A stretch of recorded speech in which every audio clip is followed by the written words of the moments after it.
یہ اس کی نعمت ہے۔ تو یہ پہلی آج کی رات کی نسبت ہماری وہ مملکت ہے، ہمارا وہ عظیم الشان ملک ہے، وہ سرزمین ہے۔ تو ہم سب کو مل کے یہ دعا کرنی چاہیے کہ پروردگار ہمارے اس ملک کو استحکام عطا فرمائے، اور وہاں جو برسر اقتدار طبقات ہیں اللہ رب العالمین انہیں صحیح معنوں میں پاکستانی بننے کی توفیق عطا فرمائے، اور وہ اپنی سب سے پہلی ترجیح پاکستان کو بنائے، اور پاکستان کے لیے اپنی توانائیاں، اپنی انرجیز، اپنی کوششیں فقط پاکستان کے استحکام اور اس کی ترقی کے لیے وہ صرف کریں۔ دوسری نسبت آج 6 ستمبر ہے۔ 6 ستمبر بھی اللہ رب العالمین نے پاکستان کو یوم دفاع کے نام پہ یہ دن آج بھی منایا جاتا ہے، ان شہداء کی یاد میں جنہوں نے اپنا خون دے کر، اپنی جوانیاں قربان کر کے، اپنی سب سے قیمتی متاع سرمایہ حیات قربان کر کے پاکستان کے وجود کو بچانے کے لیے قربانیاں پیش کی، اور آج 6 ستمبر کو یوم دفاع کے نام سے منایا جاتا ہے۔ وَأَعِدُّوا لَهُمْ مَا اسْتَطَعْتُم مِّن قُوَّةٍ وَمِن رِّبَاطِ الْخَيْلِ کہ اللہ رب العالمین یہ حکم ارشاد فرماتا ہے کہ تم اپنی بساط اور قوت کے مطابق اپنی تیاری رکھو۔ تو اللہ رب العالمین اگر میدان بدر میں 313 کو ایسی کامیاب اور عظیم الشان فتح عطا فرما سکتا ہے تو وہ اللہ تمہارے ساتھ ہے۔ وَلَا تَهِنُوا وَلَا تَحْزَنُوا وَأَنْتُمُ الْأَعْلَوْنَ إِن كُنتُم مُؤْمِنِينَ۔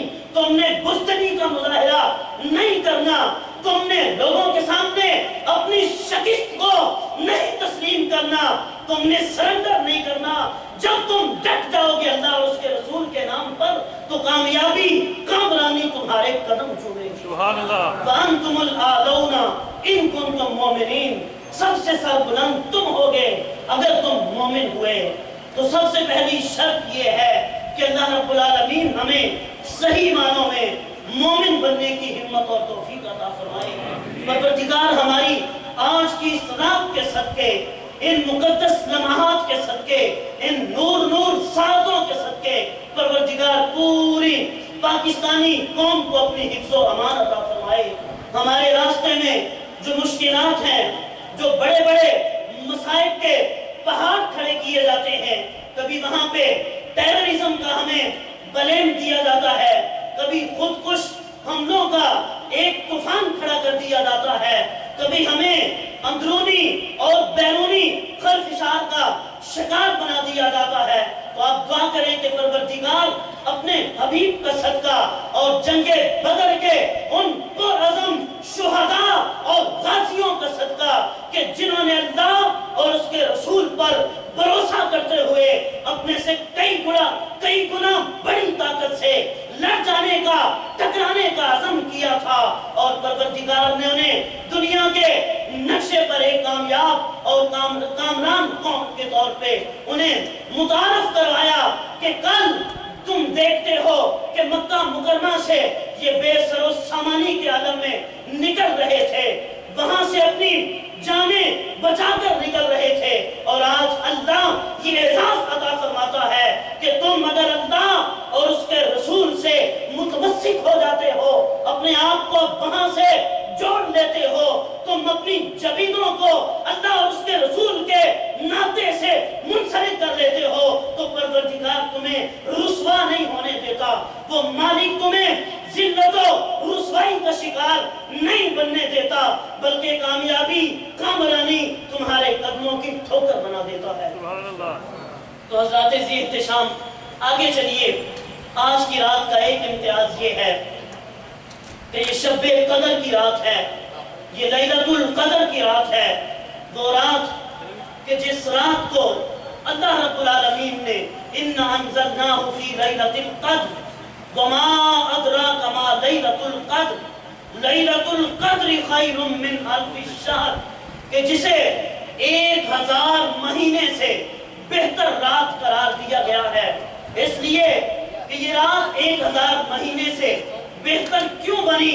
اس رات اللہ رب العالمین نے اپنی مقدس کتاب کا نزول فرمایا کہ اگر لو انزلنا هذا القرآن على جبل لرأيته خاشعا متصدعا من خشیت اللہ. اگر اس قرآن کو پہاڑوں پر نازل کر دیا جاتا تو پہاڑ اپنے اندر اتنی ہمت نہیں رکھتے تھے، پہاڑ اپنے اندر اتنی سخت نہیں رکھتے تھے کہ وہ اس قرآن کو سسٹین کر سکتے، اس قرآن کو سنبھال سکتے. اور ایک آیت طیبہ میں اللہ رب العالمین ارشاد فرماتا ہے اِنَّا عَرَضْنَا الْأَمَانَةَ عَلَى السَّمَاوَاتِ وَالْأَرْضِ وَالْجِبَالِ فَأَبَيْنَا أَن يَحْمِلْنَاهَا وَأَشْفَقْنَ مِنْهَا وَحَمَلَهَا الْإِنسَانُ. کہ اس نعمت عظمیٰ کو، اپنی اس امانت کو ہم نے آسمانوں کے سامنے پیش کیا، زمینوں کے سامنے پیش کیا، پہاڑوں کے سامنے پیش کیا. وَأَشْفَقْنَا مِنْهَا وَحَمَلَهَا الْإِنسَانُ. ان ساری چیزوں نے اس کو اٹھانے سے انکار کر دیا، اس کی ثقالت سے، اس کے بوجھ سے اور اس کے وزن سے، اس کی قدر و قیمت سے وہ ڈر گئے، وہ نہ اٹھا سکے. جب کائنات کی اور کوئی ایسی چیز نہ ملی جہاں اس قرآن کو سیو کیا جا سکتا تھا، اسے محفوظ کیا جا سکتا تھا، تو اے میرے مصطفیٰ، اے میرے محبوب، فَإِنَّهُ نَزَّلَهُ عَلَىٰ قَلْبِكَ.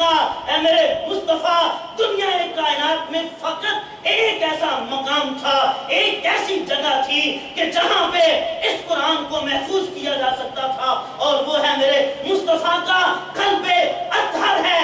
دل مصطفیٰ میں اتنی طاقت تھی، دل مصطفیٰ میں اتنی ہمت تھی کہ اس قرآن کو سسٹین کر سکتے. سبحان اللہ. تکبیر. اللہ اکبر. نعرہ تکبیر. اللہ اکبر. نعرہ رسالت. یا رسول اللہ. نعرہ رسالت. یا رسول اللہ. نعرہ حیدری. یا علی.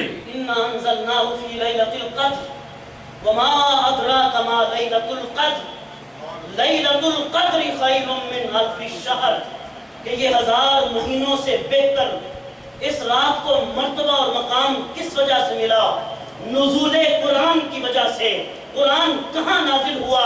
قلب مصطفیٰ پہ نازل ہوا. تو یہ ماننا پڑے گا، یہ ہمیں عقیدہ اور ایمان بنانا پڑے گا کہ قرآن کی قدر و منزلت ہمیں در مصطفیٰ سے ملتی ہے. اگر در مصطفیٰ سے ہٹ کر قرآن کو سیکھنے کی، سمجھنے کی، اسے دیکھنے کی کوشش کی جائے تو قرآن سمجھ نہیں آتا. یُضِلُّ بِهِ کثیرا وَيَهْدِي بِهِ کثیرا.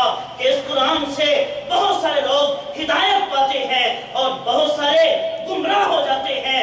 گمراہ وہ ہوتے ہیں جو ذات مصطفیٰ سے جدا ہو کر، جو ذات مصطفیٰ سے ہٹ کر قرآن کو سمجھنے کی کوشش کرتے ہیں. قرآن انہیں ہدایت نہیں دیتا بلکہ وہ گمراہی کی طرف چلے جاتے ہیں. ہدایت ملتی ہے تو در مصطفیٰ سے ملتی ہے، ذات مصطفیٰ سے وابستگی سے ملتی ہے. اس رات کی اگلی نسبت کہ یہ رات وہ رات ہے من قام ایمانا و احتسابا، من قام لیلۃ القدر ایمانا و احتسابا غفر له ما تقدم من ذنبہ. کہ جس کسی بندے نے، جس کسی انسان نے ایمان اور احتساب کے ساتھ لیلۃ القدر کو قیام کیا، رب العالمین اس رات کا صدقہ اس کی سابقہ زندگی کے سارے گناہوں کو معاف فرما دیتا ہے. غفر له ما تقدم.